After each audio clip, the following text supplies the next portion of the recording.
चिकित्सा अधिकारी व उपखंडाधिकारी ने सरमथुरा स्वास्थ्य केंद्र का किया निरीक्षण, जताई संतुष्टि। रिपोर्ट विष्णु कुमार सोनी।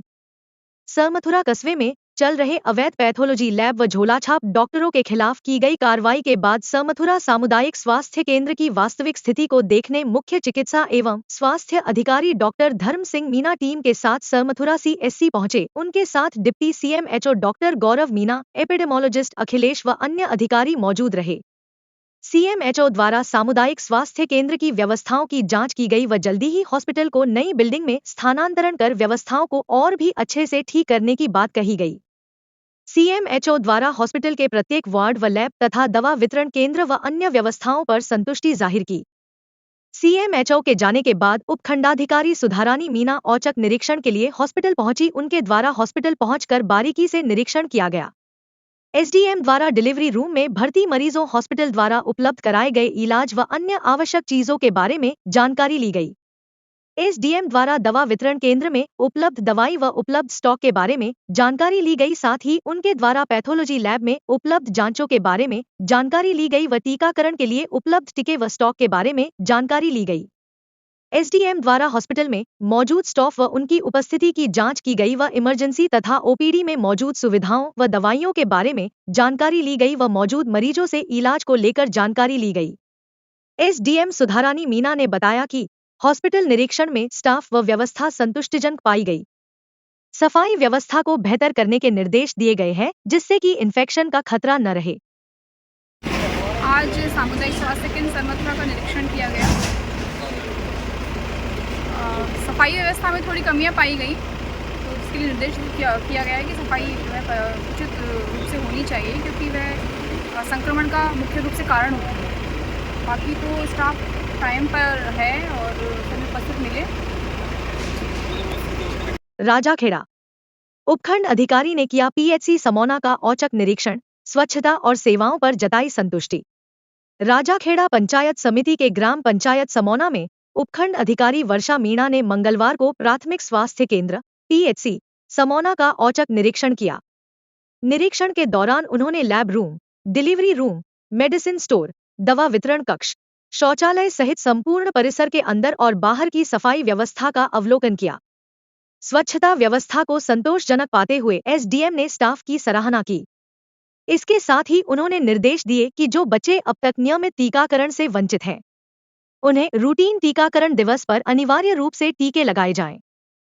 उपखंड अधिकारी वर्षा मीणा ने स्वास्थ्य केंद्र में मैन गेट लगवाने को भी निर्देश दिया। निरीक्षण के समय चिकित्सा प्रभारी डॉक्टर ताराचंद ब्राह्मी के साथ मोहन प्रकाश शर्मा, वीरेंद्र शर्मा, राजकुमारी, राहुल राणा, समाकोरी नायक, विजय लक्ष्मी, अमरीश शर्मा सहित स्वास्थ्य केंद्र का समस्त स्टाफ मौजूद रहा। हेलो धौलपुर, नया एकेडमिक ईयर शुरू हो चुका है और इमैनुअल स्कूल्स के एडमिशन प्रोसेसेस भी। अप्रैल 1 से आप अपने बच्चों को इमैनुअल परिवार के साथ जोड़ सकते हैं। इमैनुअल 37 ईयर्स से धौलपुर में एक्सीलेंट एजुकेशन को प्रोवाइड करता है।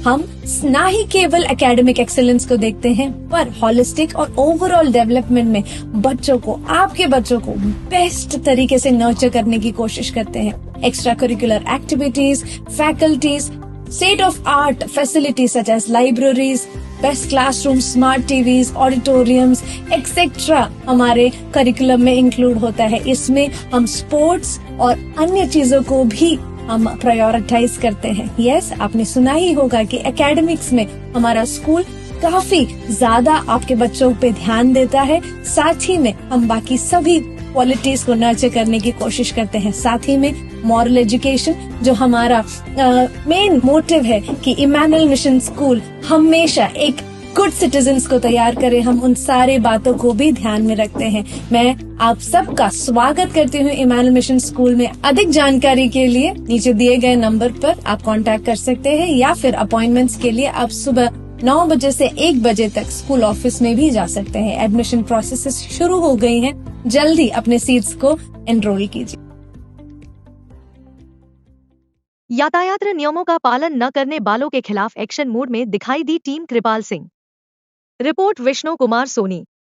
सरमथुरा जिला पुलिस अधीक्षक सुमित मेहराना के निर्देशन में सरमथुरा थाना प्रभारी कृपाल सिंह ने सड़क दुर्घटनाओं में कमी लाए जाने बाबत एवं यातायात नियमों की अवहेलना करने वाले वाहन चालकों के खिलाफ एमवी एक्ट में वाहनों के किए चालान। करीब 40 दोपहिया एवं चौपहिया वाहनों के खिलाफ एमवी एक्ट में की कार्रवाई। करीब 50,000 रुपए की जुर्माना राशि की वसूल। चालकों को भविष्य में हेलमेट एवं सीट बेल्ट का उपयोग करने की दी हिदायत। सरमथुरा थाना प्रभारी कृपाल सिंह सहित पुलिस थाने का जाप्ता रहा मौजूद। अवैध हरी लकड़ियों के परिवहन के खिलाफ बड़ी कार्यवाही। बाड़ी डीएफओ वी चेतन कुमार के निर्देशन में अवैध लकड़ी परिवहन के खिलाफ वन विभाग की बड़ी कार्रवाई। हरी लकड़ियों से भरी एक ट्रैक्टर ट्रॉली, 2 हैंड मशीन एवं एक बाइक को किया जब्त, साथ ही 3 लकड़ी माफियाओं को भी किया गिरफ्तार। मुखबिर की सूचना पर रामसागर बांध के पास की गई कार्रवाई। इस दौरान रामसागर नाका प्रभारी राजेश मीणा, वनरक्षक दीनदयाल शेर सिंह रहे मौजूद। सरमथुरा से जिला संवाददाता विष्णु कुमार सोनी की रिपोर्ट। जब बात हो भविष्य संवारने की तो जरूरत होती है ऐसे मार्गदर्शक की जो सिर्फ पढ़ाई नहीं बच्चों को जीवन के हर क्षेत्र में निखारे। धौलपुर की उत्कृष्ट शिक्षण संस्था आदर्श शिक्षा समिति के तहत आदर्श विद्या मंदिर उच्च माध्यमिक विद्यालय, AVM convent school 10+2, CBSE kids international, AVM kids world play school, VK Tyagi शिक्षण प्रशिक्षण महाविद्यालय, बीएड और डीएलएड जैसे शिक्षण संस्थान संचालित हो रहे हैं, जिसमें छात्रों को शैक्षिक उन्नयन के साथ साथ शारीरिक व मानसिक विकास पर बल दिया जाता है। इस समर्पित यात्रा के सूत्रधार हैं आदर्श शिक्षा समिति के निदेशक वीरेंद्र कुमार त्यागी, जिनका दूरदर्शिता और नेतृत्व ने शिक्षा को एक नया आयाम दिया है। यहाँ है गुणवत्तापूर्ण शिक्षा, सुसज्जित लैब्स, समृद्ध लाइब्रेरी, शानदार क्लासरूम, आधुनिक तकनीक, मजबूत इंफ्रास्ट्रक्चर, अनुशासित व हरियाली युक्त वातावरण, योगा, संगीत, नृत्य, बैंड प्रैक्टिस, जूडो, कराटे और स्केटिंग क्लासेस, खेल मैदान। बच्चे न केवल तालीम सीख रहे हैं बल्कि खेल, कला और विज्ञान के क्षेत्र में अपना झंडा बुलंद कर रहे हैं। आदर्श शिक्षा समिति के निर्देशक वीरेंद्र कुमार त्यागी की अगुवाई में इससे जुड़े संस्थान के जरिए हजारों की संख्या में बच्चे न केवल अपने उज्जवल भविष्य का सपना साकार कर रहे हैं बल्कि देश में संस्था और जिले का नाम भी रोशन कर रहे हैं। साथ ही एनसीसी, स्काउट और एनएसएस जैसी गतिविधियां बच्चों में अनुशासन, नेतृत्व और देशभक्ति की भावना विकसित करती है। सीबीएसई मान्यता प्राप्त यह संस्थान श्रेष्ठ फैकल्टी के साथ बच्चों में real world problem solving skills का विकास करती है। ये सिर्फ एक संस्था नहीं, एक मंच है जहां बच्चों को मिलते हैं संस्कार, समर्पण और सफलता के पंख। संपर्क नंबर 919413310829। सीपीएल सेशन 2 खिलाड़ियों की भव्य नीलामी का आयोजन। दिनांक 1 जून को होटल सुंदरम पुरानी छावनी में सीपीएल सेशन 2 छावनी प्रीमियर लीग के लिए खिलाड़ियों की नीलामी की गई। नीलामी में निम्न 8 टीमों ने भाग लिया। Vince group Chhawni, Swastik challenger, Harshit 11, RDC 11, RVR, Sunil rockstar, DD warriors, Deepu super 11। नीलामी में सभी टीमों के मध्य खिलाड़ियों को अपनी अपनी टीम में शामिल करने के अत्यधिक प्रतिस्पर्धा देखी गई। नीलामी में सबसे अधिक बोली आदित्य की लगाई गई, जिसकी डीडी वॉरियर्स सबसे अधिक लगाई गई। नीलामी शैलेंद्र यादव, राम सेवक बोहरे, संजय त्रिवेदी, रमाकांत गुर्जर, राजीव राठौर, रिक्की यादव, शैलेंद्र प्रजापति, अफरोज खान। नीलामी का संचालन नवल किशोर पालीवाल के द्वारा किया गया। टूर्नामेंट का उद्घाटन मैच 8 जून को होगा। बारिश से पूर्व ही तैयारियों में जुटा बसेड़ी नगरपालिका प्रशासन। बसेड़ी, धौलपुर। आगामी मानसून सीजन को ध्यान में रखते हुए नगरपालिका प्रशासन ने बारिश से निपटने के लिए तैयारियों में तेजी ला दी है। नगरपालिका प्रशासन ने नालों की सफाई, जल भराव वाले क्षेत्रों की पहचान। नगरपालिका प्रशासन ने नालों की सफाई के लिए विशेष अभियान चलाया है, जिससे बारिश के दौरान जलभराव की समस्या न हो। इसके अलावा जल भराव वाले क्षेत्रों की पहचान की गई और वहां पर आवश्यक तैयारियां की जा रही है। नगरपालिका ईओ विनीत परमार ने किया बारिश से निपटने की तैयारियों का निरीक्षण और साथ ही लोगों से गंदगी न फैलाने की अपील की। इस मौके पर उनके साथ नगरपालिका टीम, विक्रम सिंह परमार अमरपुरा, अमित परमार नाहरपुरा और अन्य लोग मौजूद रहे। सरमथुरा से जिला संवाददाता विष्णु कुमार सोनी की रिपोर्ट। धौलपुर अधिवक्ताओं ने चैम्बर्स की मांग को लेकर सौंपा ज्ञापन, सेशन न्यायालय शिफ्टिंग का किया विरोध। धौलपुर 4 जून। धौलपुर के समस्त अधिवक्ताओं ने आज माननीय जिला एवं सत्र न्यायाधीश को एक ज्ञापन सौंपा, जिसमें उन्होंने न्यू कोर्ट भवन में अधिवक्ताओं के लिए चैम्बर्स की समुचित व्यवस्था न होने पर गहरी नाराजगी जताई। ज्ञापन में अधिवक्ताओं ने स्पष्ट किया कि जब तक न्यू कोर्ट भवन में बैठने एवं कार्य करने के लिए आवश्यक चैम्बर्स की सुविधा उपलब्ध नहीं कराई जाती, तब तक सेशन न्यायालय को वहां शिफ्ट करना व्यावहारिक नहीं होगा। अधिवक्ताओं का कहना है कि बिना अधिवक्ता चैम्बर्स के न्यायिक प्रक्रिया सुचारू रूप से नहीं चल सकती और यह उनके कार्य में गंभीर बाधा उत्पन्न करेगा। उन्होंने प्रशासन से मांग की कि पहले अधिवक्ताओं के लिए पर्याप्त चैम्बर्स का निर्माण कर उनकी मूलभूत आवश्यकताओं को पूरा किया जाए, तत्पश्चात ही कोर्ट शिफ्टिंग की प्रक्रिया आगे बढ़ाई जाए। इस अवसर पर बड़ी संख्या में अधिवक्ताओं ने एकजुटता प्रदर्शित करते हुए न्यायिक प्रशासन से शीघ्र निर्णय लेने की अपील की। अधिवक्ताओं ने चेताया कि यदि उनकी मांगों की अनदेखी की गई तो वे आंदोलन के लिए विवश होंगे। चैम्बर्स नहीं तो शिफ्टिंग नहीं का नारा आज कोर्ट परिसर में गूंजता रहा। राधा कृष्ण गौशाला में पैंथर गाय के बछड़े को बनाया शिकार। सूचना पर वन विभाग की टीम ने पहुंच की पैंथर हमले की पुष्टि। कस्बा के अवधूत गिरी आश्रम स्थित राधा कृष्ण गौशाला में एक पैंथर ने गाय के बछड़े को शिकार बना लिया। गौशाला प्रबंधन ने बताया कि सोमवार रात को हड्डी की भांति गायों को व गौवंश को उनके स्थान पर बांधा गया था। सुबह सेवादार जब गायों को चारा डालने गए तो उन्होंने एक बछड़ी को आधा खाया हुआ मृत अवस्था में देखा। उसके द्वारा अन्य सेवादारों को बुलाया गया। गंभीरता से देखने पर उन्हें पैंथर के पग चिन्ह दिखाई दिए, जिस पर उनके द्वारा क्षेत्रीय वन अधिकारी को सूचना दी गई। सूचना उपरांत बिट अधिकारी आशा मीना टीम के साथ मौके पर पहुंचे और उनके द्वारा पग चिन्ह की पहचान व नाप कर पैंथर द्वारा मारे जाने की पुष्टि की गई। क्षेत्रीय वन अधिकारी देवेंद्र सिंह चौधरी ने बताया कि जानकारी मिलने पर टीम को गौशाला भेजा गया था, जिसके द्वारा मौका निरीक्षण कर पैंथर के हमले की पुष्टि की गई है। छोटे से छेद में होकर पैंथर गौशाला में प्रवेश किया था और बछड़े को शिकार बनाया गया, जिसकी आवश्यक कार्रवाई कर गौशाला को उपयुक्त मुआवजा दिलाया जाएगा। आज राधा कृष्ण गौशाला से सूचना प्राप्त हुई थी कि एक पैंथर द्वारा एक गाय के बछड़े का किल किया गया। इस सूचना पर मैंने स्टाफ को भेजा। स्टाफ ने जाकर मौका निरीक्षण किया तो ज्ञात हुआ कि पकमार्ग से ज्ञात हुआ कि वो पैंथर ही था। एक छोटी सी जगह में वो पैंथर अंदर घुसा है, जंगले में से निकल गया और एक गाय के बछड़े को मौके पे मार डाला है, जिसमें से काफ़ी सारा जो फ्लैश है उसको खा चुका है।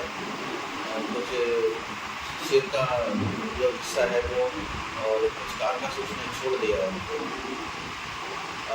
इसमें आगे जो कार्रवाई है नियमानुसार की जा रही है और जो भी मुआवजा नियमानुसार इनको मिलना चाहिए वो गौशाला को दिया जाएगा।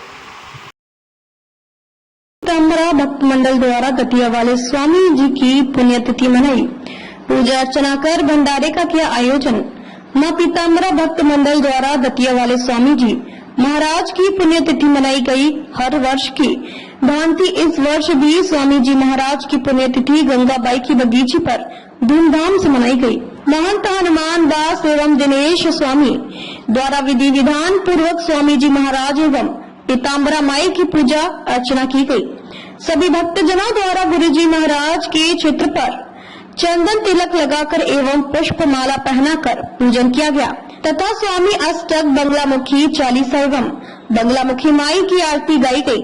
महिला मंडल द्वारा मंगल गीत एवं भजन गाए गए। कार्यक्रम में ब्रजमोहन कुलश्रेष्ठ ने बताया कि गुरु जी का धौलपुर से विशेष लगाव रहा है और उन्होंने धौलपुर में विभिन्न स्थानों पर पूजा अर्चना कर धौलपुर की भूमि को पावन किया है। भक्त मंडल के पवन गोयल ने बताया कि धौलपुर में ऐसे बहुत से लोग हैं जो कि गुरु जी से व्यक्तिगत रूप से जुड़े हुए थे। उन पर गुरु जी की असीम कृपा है।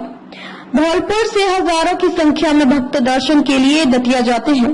कार्यक्रम में धौलपुर उपखंड अधिकारी साधना शर्मा, मुकेश सुतेल, पवन गोयल, राजेश कुलश्रेष्ठ, ब्रजमोहन कुलश्रेष्ठ, अशोक कुलश्रेष्ठ, महेश शर्मा, जगदीश गौड़, बच्चू तिवारी, शैलेंद्र तिवारी, शैलेंद्र व्यास, अतेंद्र वशिष्ठ, हेमंत लोधा, राजू पाराशर, राकेश, अवेश कुलश्रेष्ठ, सोनू परमार, रवि भूषण, गिरिराज शर्मा, दिनेश गर्ग, सूरज गोयल, हरि कृष्ण सरेया, मनोज अग्रवाल, बसंत भानु, मनीष लोधा, राम बरन गुर्जर, श्याम दशरथ, राजवीर राम प्रसाद, अरविंद धर्मेंद्र, नथीलाल कुलश्रेष्ठ, रिंकू बोहरे, राजवीर गुर्जर, अवनीश, राकेश गुप्ता सहित बड़ी संख्या में भक्तगण उपस्थित रहे। इस अवसर पर विशाल भंडारे का आयोजन किया गया, जिसमें हजारों की संख्या में लोगों ने प्रसाद ग्रहण की। अब तक के लिए बस इतना ही। फिर टोंक में दर्दनाक हादसा, 2 पिकअप की भीषण टक्कर के बाद लगी आग, एक ड्राइवर जिंदा चला। जिले में रविवार को एक दिन दहला देने वाला सड़क हादसा सामने आया, जब 2 पिकअप वाहनों की आमने सामने की जोरदार टक्कर हो गई। हादसे के बाद एक वाहन में भीषण आग लग गई, जिससे उसमें सवार ड्राइवर जिंदा जल गया। मृतक की पहचान 20 वर्षीय करमजीत सिंह के रूप में हुई है, जो अलवर जिले के नौगांव का निवासी था और एक कोरियर कंपनी के लिए गाड़ी चला रहा था। प्रत्यक्षदर्शियों के अनुसार टक्कर इतनी जोरदार थी कि दोनों गाड़ियां क्षतिग्रस्त हो गईं और उनमें से एक में तुरंत आग लग गई। आग की लपटों ने देखते ही देखते पूरे वाहन को अपनी चपेट में लिया और कमरजीत बाहर निकल नहीं सका। दूसरी पिकअप के चालक को गंभीर चोटें आई हैं और उसे तुरंत नजदीकी अस्पताल में भर्ती कराया गया है, जहां उसकी हालत नाजुक बताई जा रही है। घटना की सूचना मिलते ही पुलिस और दमकल विभाग मौके पर पहुंचा, लेकिन तब तक बहुत देर हो चुकी थी। पुलिस ने मामला दर्ज कर लिया है और हादसे के कारणों की जांच की जा रही है। इस दर्दनाक हादसे ने पूरे इलाके को स्तब्ध कर दिया है। महज 20 साल की उम्र में एक नौजवान की इस तरह मौत होना हर किसी के दिल को झकझोर देने वाला है। अब तक के लिए बस इतना ही। फिर मिलते हैं एक ऐसे ही बड़ी खबर के साथ। तब तक के लिए नमस्कार और देखते रहिए हल्ला बोल जनता संवाद। अगर आपको ये वीडियो पसंद आई हो तो इसे लाइक करें व शेयर करें। ऐसे लेटेस्ट अपडेट पाने के लिए बेल आइकन को प्रेस करना ना भूलें। अगर आप हमें फेसबुक या फिर इंस्टा के माध्यम से देख रहे हैं तो हमारे पेज को फॉलो जरूर